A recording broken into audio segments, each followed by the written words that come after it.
There are only a few days left to join the Business Edit Group coaching program before prices increase on January 1st. If you're a service provider who's feeling overwhelmed, overworked, and underpaid, don't let another year go by staying stuck. If you want this to be the year that you finally build the business of your dreams, one that lights you up, doubles your revenue, and allows you to work part-time hours, now is the time to join. In this program, you'll follow my signature 5-step method for building a productive and profitable business. You'll get business minimalist strategy, marketing systems, and productivity roadmaps that are simple to understand and easy to implement, plus 12 months of weekly coaching to help you overcome any road bump that comes up along the way. Let this be the year that you finally hit your revenue goals and create a life-first business. Join me inside the Business Edit at www.jadeboyd.co/coaching and get my step-by-step blueprint with everything you need to build your dream business in 2024. Again, the early sign-up pricing ends on December 31st, and the program will officially kick off on January 2nd. So don't wait. If this sounds appealing to you, but you're not sure if it's the right fit, feel free to DM me on Instagram and we can chat. My only goal here is to help you make the right decision for you and your business. And you can find me on Instagram at jadeboyd.co. Now back to the show. If you don't stop for a second to double check your strategy for reaching your revenue goal, you're going to spend an entire year banging your head against the wall thinking that the problem is that your marketing is off, or if I could just get a few more clients, then this would work. Welcome to the Business Minimalist Podcast, a podcast about redefining productivity for the modern woman in business and finding ways to work smarter, not harder, in business and life. I'm your host, Jade Boyd. I'm an MBA business minimalist and productivity coach who helps overwhelmed business owners simplify and scale their service-based businesses with strategy and systems. On this podcast, we'll explore simple ways to earn more while working less. If you're ready to scale your business, bring order to chaos, ditch the busy work, and make space for what really matters, you've come to the right place. Welcome to the Business Minimalist Podcast.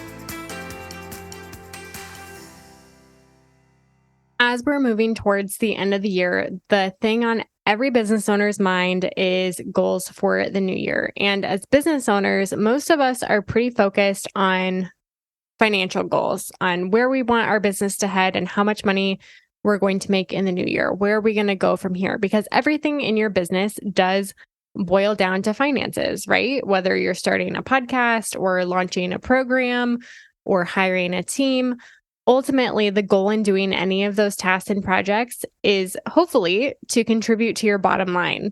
And today we're talking about how to double your profit while working less. And here's the reason why I think this is really important. When most business owners go to set financial goals, they throw out a random number based on what they made the previous year. That is kind of the default for financial goal setting.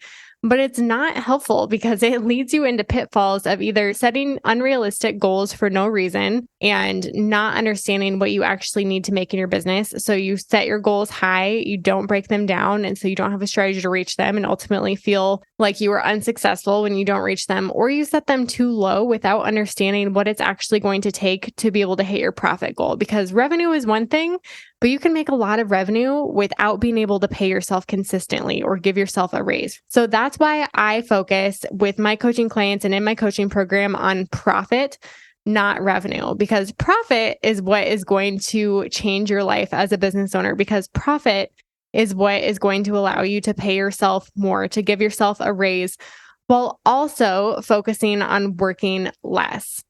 And before I dive into the meat and potatoes of this episode, I want to let you know that there is a free masterclass that goes along with this episode that also includes a spreadsheet that is going to help you break down your financial goals for the new year, or if you're listening to this in the future, it is never too late to break down your financial goals and understand where you're at in your finances. So before we even dive into the episode, make sure you head to the show notes, grab that link, and sign up for the free masterclass so that you can grab the exact spreadsheet that I use with my coaching clients to help them set their revenue goals and break them down for the entire year. As well as a free masterclass to quickly walk you through how to actually use that spreadsheet to get accurate goals and meaningful and intentional goals that are actually going to help you improve your profitability as a service provider. And if you haven't up until this point dove into finances and taken the time and effort to really understand where your numbers are at, This might seem a little bit intimidating, but I promise you it is not complicated. This is very, very simple. And in this episode, we're only going to talk about 2 steps. Step 1 is to set your profit first financial goals. And in that masterclass, I break down exactly how to estimate and project how much you need to make and how to break down your financial goals in order to hit your profit goals. But I like focusing on profit first financial goals because, again, revenue doesn't really mean anything because you can make a lot of revenue in your business while not having a lot of profit left over to actually pay yourself. So it's really important to know how much is actually enough for you to be able to pay yourself and cover your expenses and all the other things that you need to cover in your business. What is that actual number? It's not just going to be like 10,000 more than you made last year or double what you made last year in revenue. It's going to be a very specific number, and it's important to know exactly how much is enough so that that is a meaningful number for you. And it's actually motivating for you because when you're looking at that number, you know everything that it's going to allow you to actually do in your business and in your life.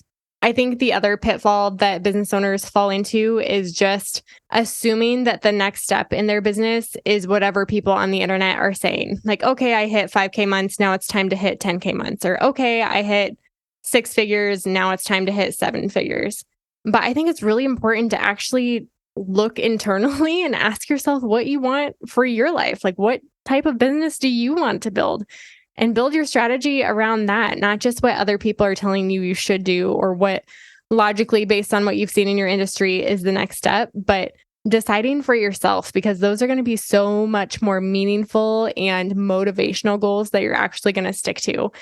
There's this really famous story about John Rockefeller that comes up in a lot of different conversations on productivity and goal setting. But at the time of this quote, he was at the peak of his wealth. He owned 90% of the oil and gas industry of his time and was worth more than Bill Gates and Warren Buffett. But he was asked, how much money is enough? And he answered, just a little bit more. And I think that we can also fall into that trap of just wanting more and more and more and never being content. And there's nothing wrong with wanting to make more money. Don't get me wrong. I don't think anything bad happens when women make more money. And I don't want you to feel guilty if you have ambitious revenue goals.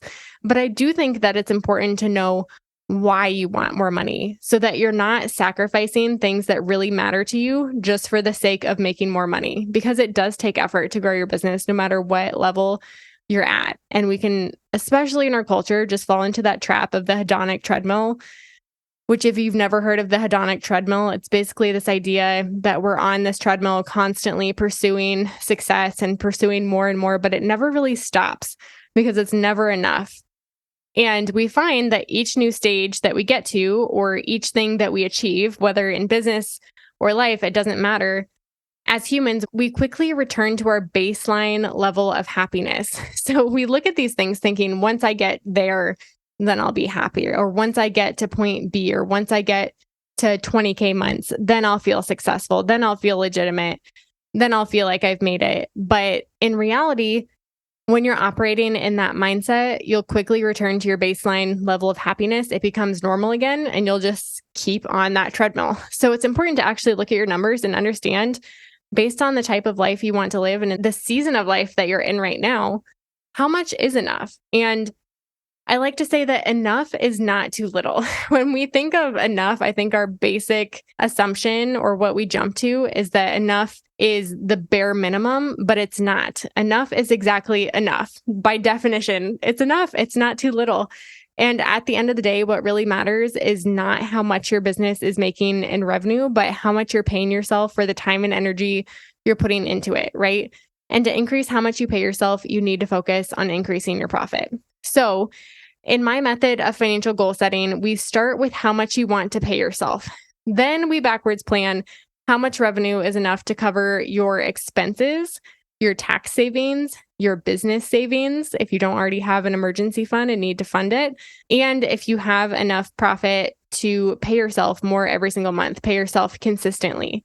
So you backwards plan, and whatever that number is, whatever that revenue number is that does allow you to cover all of those things in your business, that is the revenue goal that you want to pursue, because it actually takes into account everything that you need to cover in your business. And it's also how you can double your profit and give yourself a raise, right? Starting with what does it look like to pay yourself twice as much next year? And then building off of that to figure out what your revenue goal needs to be. Because it's not going to be doubling your revenue, right? You're just doubling your profit. And again, knowing your numbers gives you a strong why for hitting your revenue goal, because you're really clear that if you hit that revenue goal, that's how much you're going to be paying yourself. And that's really motivational to know exactly where your profit numbers and what your owner's pay numbers are at every single month of the year. And you may not need to hit 100,000 or hit 7 figures, whatever that goal is that you randomly threw out for next year, or that you're randomly thinking of, or you randomly think that you need to achieve next. Maybe you only need to earn 90,000, or maybe at the end of the day, you actually need to earn more based on how your business operates to be able to pay yourself more. If you're randomly guessing or just increasing your revenue goal every year, or not taking the time to think about your business budget and what you want to invest in your business in the next year, it's literally impossible for you to know how much you need to make. So the first step really is setting intentional financial goals for your business and breaking them down so you know exactly where your numbers are at and where that money is going to go.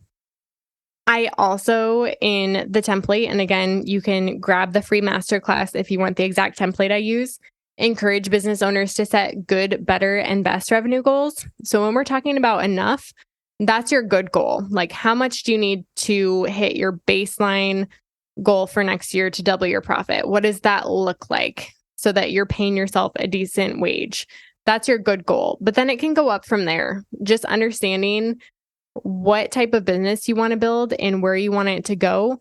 You can set good, better, and best goals so that you can see, like, yes, this is my good for this year, but ultimately, what would my best revenue goal look like? What would my best profit goal look like? And start thinking even now, what is it going to take to get your business to the next level? Because it's never too soon to start thinking about that. But start with what's enough and start with clear financial goals for this year. Okay, and then step 2, once you have that magical number, you have to break down how are you actually going to reach that financial goal, right? Are you able to hit your profit first revenue goal based on your current offers, your current pricing, and your current capacity, or does something need to change?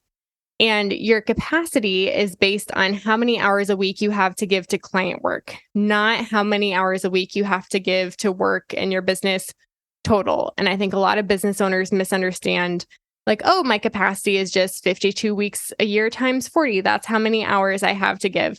And that is definitely not the case. That doesn't take into account vacations. That doesn't take into account all of the other things that you have to do to keep your business running, marketing, special projects, all of the admin work. So we're really looking at your capacity based on how many hours per week and how many weeks per year do you have to give to client work. That is your annual capacity when we're talking about breaking down your revenue goals, because those are the hours that you're getting paid for, right? Nobody pays you to do marketing. Nobody pays you to do admin work. Doing more of that stuff only leads to more money if it leads to more clients, which leads to you serving clients with your time, typically, right? So in breaking down your financial goals, you're really breaking down what is your capacity for client work, what are your current offers and your prices, and how much money can you make starting where you're at? What is your max capacity and your max revenue that you can make if you are fully booked at your top prices based on what your current offers are at this point? And this is where many of my clients have realized that their revenue goals are physically impossible based on their current offers, pricing, or capacity. And if you don't stop for a second to double check your strategy for reaching your revenue goal, you're going to spend an entire year banging your head against the wall thinking that the problem is that your marketing is off, or if I could just get a few more clients, then this would work. And this is where shiny object syndrome can also come in, because when you're not clear on what you need to do to reach your goal, it's easy to start throwing spaghetti at the wall and just hope that something sticks and moves the needle. But you're busy, and hoping something will stick and just scrambling for more clients is not a good strategy. So here's what we're going to do instead. First, set your goal for how many hours a week you want to work and adjust your offers and pricing to allow you to hit your goals within your working capacity. So if your offers and your pricing and your capacity are not allowing you to hit your revenue goal, the first step is to tweak your strategy, your offers, your pricing, and figure out how you can package what you're really, really good at so that you can hit your revenue goal within your current capacity. And for many of you listening, you may have hit the point where you cannot increase your prices any further. You're at your max. You're also at your max capacity, and you already know what you're really good at. And so, in order to scale your business, you're going to have to do something different.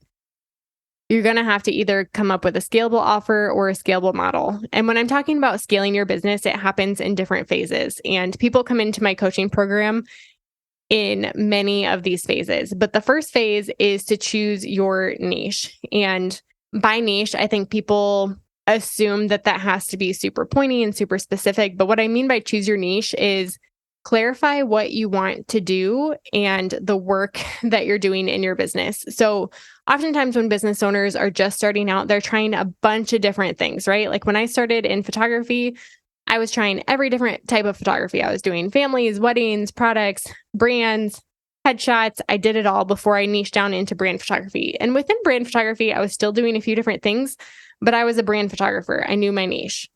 When I moved to coaching, same thing. I had to start out trying a lot of different things. I was doing Dubsado setups. I was doing ClickUp setups. I was doing one-off coaching sessions. I was doing strategy sessions and branding sessions. I was trying every type of coaching and helping people with any problem that I could help them with. And ultimately, that led into me packaging my expertise into the coaching program, which is the one thing that I do now. It's not done for you services, it's business coaching. And so in phase one, you do have to get to that point where you know what you're doing, who you're serving, and what your niche is, what you're the expert at. Once you're done with that, then it's a lot easier to scale because you've already decided what type of business you're going to scale. So phase two, you're productizing your services, because custom services where you're doing something different and have a different workflow for every single person and every single client who comes into your business, that is very time consuming and it's not very profitable. So phase two is to really perfect and productize and systemize your service. And part of phase two is also increasing your prices, because as you're putting those systems in place, as you're getting more experience doing that same service over and over again, you're getting really good at it. You are becoming the go-to expert and your client experience is seamless. And people definitely come into my coaching program at this phase where they know what they're good at. And then the next step is to productize and systemize their service and build upon that reputation and become the expert in their industry. That is phase two. But again, that's only going to get you so far because you're still serving clients where it's taking you more time for every single client, right? And there's going to be some point in your business where you're going to hit your max capacity. And that's where most people come into my program when they're ready to fully scale their business. And that's phase three. So in phase three, you either need to create a scalable offer or move your business to a scalable model. There's only two choices there if you want to uncap your earning potential. And in my program, I help them figure out what that's going to look like so that it feels good to them. A lot of people think about scaling and are just like, I don't want to hire employees. I don't want a complicated business. I don't want to have this huge, overwhelming beast of a business that takes up even more of my time. And that is not what scaling is about. Scaling is about backwards planning what your goals are and what your vision is and what type of role you want to have in your business and creating a custom plan for you to either scale with your offer or scale through your business model. So again, we're in step two, where we're figuring out how to break down our financial goals, our profit first goals, and what to do to actually reach them. So going through those phases of scaling your business is definitely part of this, but ultimately that leads you to create your strategic plan, actually breaking down step by step. This is my revenue goal. It's going to cover all of my expenses for the year because I know exactly what I want to invest in every area of my business.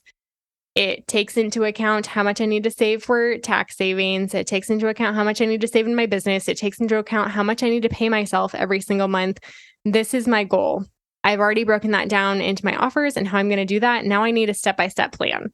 And a strategic plan is basically breaking down your revenue goal on an annual basis and figuring out what you need to do in terms of special projects that you'll need to do, because especially if you're at that scaling point, creating a new offer or switching to another business model, that takes time. And that takes a lot of small actions that are going to add up to big changes in your business. And it can be really overwhelming if you don't break it down. But once you do break it down and have that step-by-step plan, I promise you, It's easier than you might think it is. It just takes consistent action. And then the second thing is a marketing plan. So especially if you're making major change in your business or the structure of your business, having a clear strategy for how you're going to roll out those changes and how you're going to bring in clients on autopilot and systemize that area of your business too, so that you are able to work less while increasing your profit and paying yourself more. So to give you a quick recap, we were talking about doubling your profit while working less, and that's only 2 steps. Step 1 is to get clear on your finances and set your profit first financial goals. And step 2 is to figure out how to break down your financial goals into a specific plan so that you know exactly what to work on day by day, week by week, month by month to really move the needle in your business. So before you go, make sure you grab the free masterclass linked in the show notes on doubling your profit while working less, so you can grab that exact template. It's easy to use. It's not complicated. Like I said, it's the exact financial spreadsheet that I use to help my clients calculate their profit first goals first thing in the program so that we can break those down into a really strategic plan. And if you know that scaling is on your horizon next year, and you're ready to stop trading time for money, you know that in order to hit your profit goals this year, you're going to have to do something different in your business. Check out the Business Edit coaching program. I'll also link the landing page in the show notes where you can learn more and submit your application. And I'm happy to meet with you on a discovery call and talk through whether or not this is the right fit for you. So until next time, Business Minimalist, take what you learned today and get 1% better this week. Thank you so much for tuning into another episode of the Business Minimalist Podcast. If you enjoyed today's episode, I'd be so grateful if you'd rate and review it on iTunes, Spotify, or wherever you're listening today. Your rating and review will help more small business owners discover helpful episodes each week. And don't forget to check out the show notes for the tools and resources mentioned in today's episode, because good ideas don't grow businesses, action does. And if you want more business minimalist tips and resources, head on over to Instagram and follow me at jadeboyd.co. I'd love to hear what you took away from today's episode. I'll see you next time on the Business Minimalist Podcast.